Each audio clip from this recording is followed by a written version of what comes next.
Hello, I'm Charles Whittaker from Brown&Co. We're here today to talk about the blueberry project we've become involved with a farmer cooperative group of members called East Anglian Berries. We're here this afternoon at Capel St Andrew at the Greenwells farming business, and they were the first participant in this project when East Anglian Berries was first formed, and together with a Agritech East grant and some funding from the offtake processor, planted out this 3.5 hectare trial site. This was done in 2017, and this year is its second proper harvest. Second trial site, which you'll see, is at West Acre Estate in Norfolk, which was planted spring 2020, and then a third site planted in early 19 at Houghton Estate. So I'm Richard Hurst. I'm chairman of East Anglian Berries. This project's been ongoing for about 4.5–5 years now. In 2016 we applied for some Agritech funding that allowed a group of us to go across to America to look at crops growing over there. We also did some fairly basic field research looking at various areas of Norfolk and Suffolk, comparing climate data with North America and Holland to see how our climate compared with those. We also looked at particular fields and whether they would be suitable for growing berries, and that funding produced a report which said yes, there was no reason why we couldn't grow blueberries in this way outdoors for processing in East Norfolk or in Norfolk and Suffolk. From there we then had a second application to Agritech which actually allowed us to plant this trial field here. There's 3.5 hectares of blueberries here. We've got 3 main varieties and about 20 trial varieties, and it's really gives us an opportunity to look at the crop, learn how to grow it, all the challenges that it has. And this is really the first year that we've now got a proper harvest. So these plants were planted in the autumn of 2017, and we're just a couple of weeks into harvest. The variety I'm standing in here is called Liberty, which is a later season variety. Will be ready for harvesting probably in about 2.5 or 3 weeks' time, and the prospects look quite good. We worked with Brown&Co to help us put together various grant applications, which just made the whole thing easier. We formed a cooperative called East Anglian Berries, which is really the few growers involved. We thought creating cooperatives was the right way to go because we've got crop here in East Suffolk, in northwest Norfolk. We've got another field up in northwest Norfolk. We hope to have some more in North Suffolk and East Norfolk as well. And having that geographical spread, we hope reduce the risk of crop going wrong. And if we work together as a cooperative, if one field happens to have a particular problem, hopefully the other growers will help that farmer in that particular year to overcome some of the problems that they have. And it also, from a customer point of view, reduces the risk of not getting supply in a particular year. So the project's still very much in its infancy, and we hope that in a few years' time we'll have the scale to produce probably between 5,000 and 10,000 tonnes of berries, all for freezing. And we hope that will provide a UK grown crop for UK supermarkets, import substitution from a lot of crop that's coming from either Eastern Europe or South America. Hi, I'm Josh Crick. I work for Brown&Co at the Norwich office, and I've been working on this blueberry project for the last couple of years. We saw this as an opportunity to help our clients get into a new market that provides long-term returns better than that you'd receive from annual cropping. And we've actually incorporated an £1,100 a hectare charge into the model, which is included within the 12% return that we hope we'll achieve. So the unusual profile of the returns of this project meant that we've had to use our detailed financial modelling tool developed by Brown&Co to help us all understand what the long-term outlook for this crop will be. The expectation is that this crop will last for 20 years in the ground, which means that we have to look at the medium to long-term picture, taking into account the short-term cash flow implications of no yield in the first few years. One of the ways that we've managed to give confidence for this project for our clients is that we've helped in the negotiations with the processor, which means that we can look at this over a 10 to 15 to 20 year life cycle, hopefully, with confidence. The research has shown that around a block of around 40 hectares is required in order to justify one full-time labour unit, a harvester, and the other required equipment. Our aim is to try and build up blocks of around 40 hectares within each local area to allow economies of scale to be achieved in harvesting and crop management practices. Hi, I'm Doug Hutton-Squire. I'm the agronomist on this site, and I am supporting EAB on this project.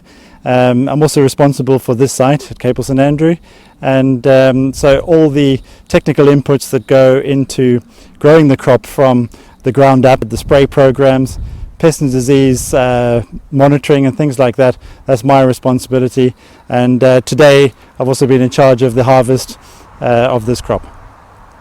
So one of the things that we've done in this trial site is having a look at alternative substrates, because the traditional way of growing blueberries in soil is to ameliorate the soil with large quantities of peat, and that has to be imported from Latvia, which is not necessarily the most environmentally friendly thing to do, but we don't really have many alternatives. So part of the trial was to look at alternatives, and one of the alternatives we came up with was sawdust.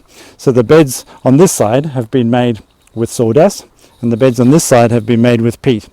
And in the first year there was quite a big difference between them, because we didn't quite add enough nitrogen to the sawdust to get the sawdust to break down properly, and so it deprived the plants of nitrogen, and so they looked quite yellow and didn't grow so well. But you can see from behind me that in year 3 we've increased the nitrogen levels on this side, and now both plots are doing equally well. There's no difference in yield, there's no difference in bush size. The leaf analysis comes back looking very similar, so we're very happy with the fact that potentially we can use something like sawdust that is locally produced to give us an alternative to the peat that we've been using in the past. So we're in a block of Draper at the moment, very nice variety, quite a standard variety, well known, and we understand a lot about it. But generally about the pest and disease issues with blueberries, probably about 5 or 6 fungicides are needed through the course of the season. That's the main problem with disease. In terms of pests, we've had a little bit of problem with caterpillar, usually light brown apple moth, but that can be resolved before harvest. We get few problems with aphids, and then one of the other things that we need to worry about is vine weevil. So we come along and we check at the crowns of the plants here in August, September to see whether the vine weevil are laying eggs, and then we'll treat them with nematodes, and that usually keeps the vine weevil at bay. We've raised the beds. These are about 40 centimeter beds, about 80 centimeters wide. Cover them in polythene to keep the weeds at bay. And underneath the bed you'll see there's 2 dripper lines. There's one running there and one running there. And they have drippers at a half-meter spacing and give all the nutrients and water that the plants require. We're in a block of Duke at the moment. These plants are planted at 80 centimeters between the plants, and they will eventually grow up to be about 1.5, 1.8 meters tall. So here you can see the ram drip line. It's pressure compensated drip line. You can see a little emitter there that lets out 1.6 liters per hour. These are spaced at 50 centimeters, and there's 2 of them that are made up in the beds underneath the polythene. At the moment these plants are getting about 1.5 to 2 liters per day per plant. Every irrigation we give a certain amount of fertilizer, which is mixed in the containers behind us. That's quite a significant cost in infrastructure, is putting in the water and the fertigation system. But once that's done, then it is scalable. So at the moment we're at 3 hectares, but we could easily go up to 18 hectares with the same equipment. This is Duke, and we have got about 15 different varieties here. Duke being the earliest one, going through all the way to Liberty and Aurora.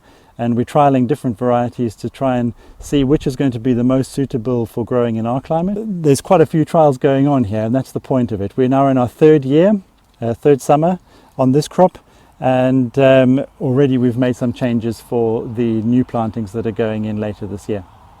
I'm Alec Burbeck. I'm Westacre Estate and Farms, and we joined this project a couple of years ago. It seemed a good way to use water, a kind of long-term, fairly undamaging way to use the ground. It's an entirely different thing from growing a crop. It's a lot of effort and a lot of long-term thinking rather than annual.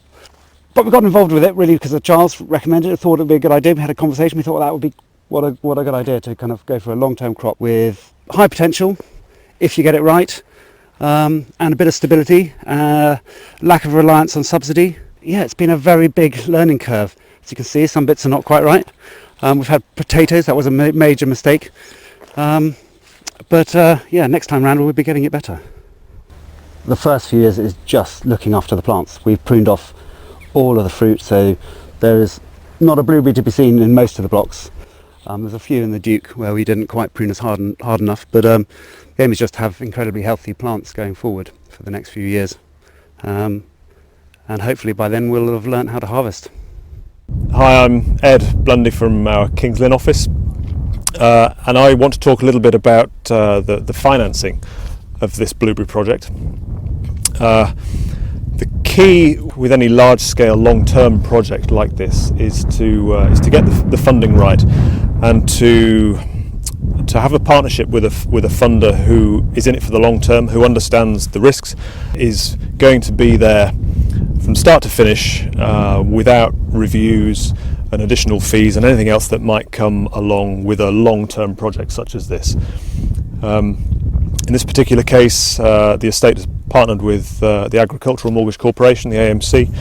Brown&Co is an AMC agent, and the reason for choosing AMC was all due to the long-term nature of what AMC specialise in. So AMC used to say we'll give you a loan and leave you alone, and what that meant is that whilst they won't physically never speak to you again, the fact is that they understand the long-term nature of some of these projects, and at the moment, whilst the cost of borrowing is so cheap, why wouldn't you fix your interest rate at least part of it at the historically low rates that we're seeing today? Each time we approach a new AMC or any funding proposition, there are four key elements that we need to address. Firstly, the size of the loan. How much do you want to borrow? And of course that's going to be dictated by the size and scale of the project. This is a 20-25 hectare project, 10 hectares of which has been done for a start, so that obviously dictates how much you need to borrow, assuming that you're going to borrow all of it, and not everybody does. It all depends on how much working capital there is in the wider business and how much of that needs to be retained for other uses. So that's where the lenders comes in, and the debt element. And then once you've decided how much you want to borrow, then it's a matter of agreeing your length of term. And obviously, the longer the term, the smaller the periodic payments, whether that's monthly, quarterly, half yearly payments over the term. That if you go out to 30 years, then obviously repaying that principal costs you less each year. The overall cost of the interest, of course, is higher, but that's when you have to make the decision on the third element, which is interest rates and whether to fix or whether to remain variable. On some projects like this, which are 20-30 year projects, people will take comfort in being able to fix that variable, that interest rate, and they'll know exactly what they're going to be paying from day one until the end of the project. And that the lack of that variable obviously has some benefit to the project. There are weaknesses, and the possibility of early repayment penalties. If you want to repay early a 20-year loan, or if you've taken it out for 20 years and want to repay after 10 years, then the size of your penalty will be based on the interest that you would have paid in the last 10 years. And that's assuming that rates have fallen, or the cost of money has fallen between when you took the loan out and when you want to repay. If rates have gone up, or if the cost of money has gone up in the meantime, you might actually find that the bank pays you to pay them their money back. The final element to consider when choosing your funding structure is whether to be repayment or interest only. Obviously, if you're on an annuity product and you're repaying the capital throughout the term, then when you get to the end of your 20, 25, 30 years, you've repaid the loan. If you're interest only, then you'll be paying the interest throughout, but then you need to find the capital again at the end of the term. Either you refinance it, or you've had a windfall, or a development money has come in, or there's been some other windfall that you use to repay that debt. If you go interest only, so obviously you're not paying back any of the principal, the capital, the business model just has to factor in that annual interest. So that's the cheapest element overall, but you need to have the ability to repay the principal at the end of the loan. So AMC on this particular project have funded 3 elements, being the fertigation equipment, so the irrigation lines under each bed, a proportion of the cost of the plants and the installation, and the fencing. There's 20-25 hectares of deer fencing that's been put around this project. There's a lot of learning that takes place with all of these projects. Our experience of previous projects and our involvement in other projects that haven't been Brown&Co projects but that we've learnt from provide us with the knowledge and experience to know what to do differently on this one, and no doubt we'll learn lessons here that will mean that when we plant the next 10 hectares on the other side of the hill, we'll have learnt new skills and the ways to do things differently there as well. Thank you very much for watching today. I hope some of the information that we've presented has been of interest. And if anybody is interested in partaking in the East Anglian Berries group and perhaps looking at potential sites that they might have in their farms, either for institutional investors who we are fundraising with at the moment to participate in ongoing plantings, to invest in, or for themselves to invest in as farmer growers, then please either contact EAB or any of the local Brown&Co offices.